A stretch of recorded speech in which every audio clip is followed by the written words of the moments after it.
Randomise clinical trial या randomise control trial, इसे RCT भी कहा जाता है। ये भी बहुत इम्पॉर्टेंट स्टडी टूल है और इसमें हम बेसिकली थेरेपेटिक इफ़ेक्टिवनेस देखना चाह रहे होते हैं किसी भी वे ऑफ ट्रीटमेंट का, medicinal, either surgical, either preventive, किसी भी लिहाज से हम इलाज मुआवजा करना चाह रहे हों, चाहे वो एहतियाती तदाबीर, चाहे वो दवा के ज़रिए, चाहे वो ग़िज़ा के ज़रिए, चाहे वो किसी इलाज बिल तदबीर के ज़रिए या सर्जरी के ज़रिए या किसी डिवाइस के ज़रिए। तो हम बेसिकली इफ़ेक्टिवनेस देखना चाह रहे होते हैं उस फैसिलिटी की। इस वक्त हर्बल मेडिसिन के हवाले से अगर मैं बात करूं तो हर्बल मेडिसिन में बहुत ज़्यादा इसके ऊपर ज़ोर है रेंडमाइज कंट्रोल ट्रायल का, चूँकि आए दिन नई फार्मूलरी रिक्वायर्ड है for the treatment of various illnesses, जिसका एलोपैथिक में इलाज इतना ज़्यादा नहीं निकल पा रहा होता, या से फॉर एग्ज़ाम्पल कुछ ऐसी रिफ्रैक्टिव बीमारियां होती हैं जो कन्वेंशनल थेरेपी से ठीक नहीं हो रही होती।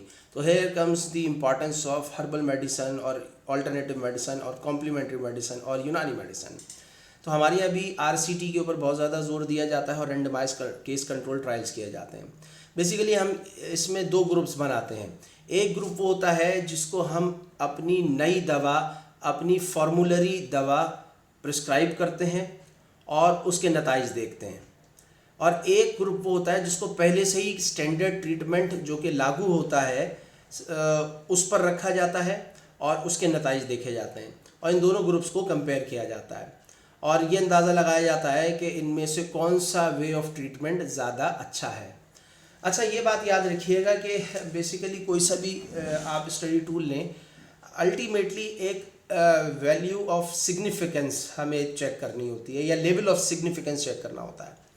ये लेवल ऑफ सिग्निफिकेंस का मतलब ये है कि जो भी हमने नतीजा हासिल किया, क्या वो वाकई में काबिल ज़िक्र और काबिल तवज्जो है या नहीं।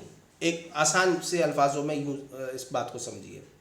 तो इसकी एक वैल्यू निकल कर आती है P वैल्यू, जिसे कहते हैं। P वैल्यू अगर लेस देन 0.05 होगी तो वो एंड रिजल्ट इम्पॉर्टेंट होगा, सिग्निफिकेंट होगा, और अगर ये 0.05 से ऊपर हो, यानी 0.06 हो या ऑनवर्ड हो, तो इसका मतलब है कि वो रिजल्ट सिग्निफिकेंट नहीं है।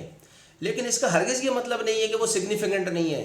बात यह है कि जो हम क्लेम कर रहे थे, जो हमारा हाइपोथेटिकल स्टेटमेंट था, क्या वो साबित हो गया?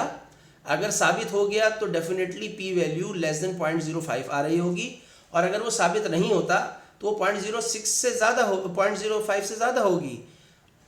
स्टैटिस्टिकली हम ये कहेंगे कि ये लेस सिग्निफिकेंट है या इनसिग्निफिकेंट है, लेकिन ये बात बहुत इंपॉर्टेंट है। इन अदर वर्ड्स, ये बात भी बहुत सिग्निफिकेंट है कि आपका हाइपोथेटिकल स्टेटमेंट सही साबित नहीं हुआ। यानी जिस दवा पर, जिस इलाज मुआवजे पर आपने क्लेम किया था कि this would be more efficient या this way of treatment, this treatment option will be good choice, वो ऐसा नहीं साबित हुआ। लिहाजा ये भी बात सामने आ जाती है कि भाई ये वे ऑफ ट्रीटमेंट या ये दवा ज़्यादा अच्छी नहीं है। तो ये भी बहुत अच्छी बात है कि अगर हम किसी चीज़ को डिस्प्रूव कर देते हैं तो ये भी तो एक सिग्निफिकेंट ही बात है। लेकिन बहरहाल लिखने में यही कहा जाता है कि P वैल्यू जो है वो लेस देन 0.05 नहीं आई है, लिहाजा फला हाइपोथेसिस, नल हाइपोथेसिस या अल्टरनेटिव हाइपोथेसिस जो है वो रिजेक्ट होता है या अप्रूव होता है। अच्छा, ये तो खैर बात की बातें हैं। दरअसल हम इस फ्लो चार्ट को ज़रा सा समझने की कोशिश करते हैं। क्या एक population under the consideration for certain disease, हमने उसको डिफ़ाइन कर लेना है।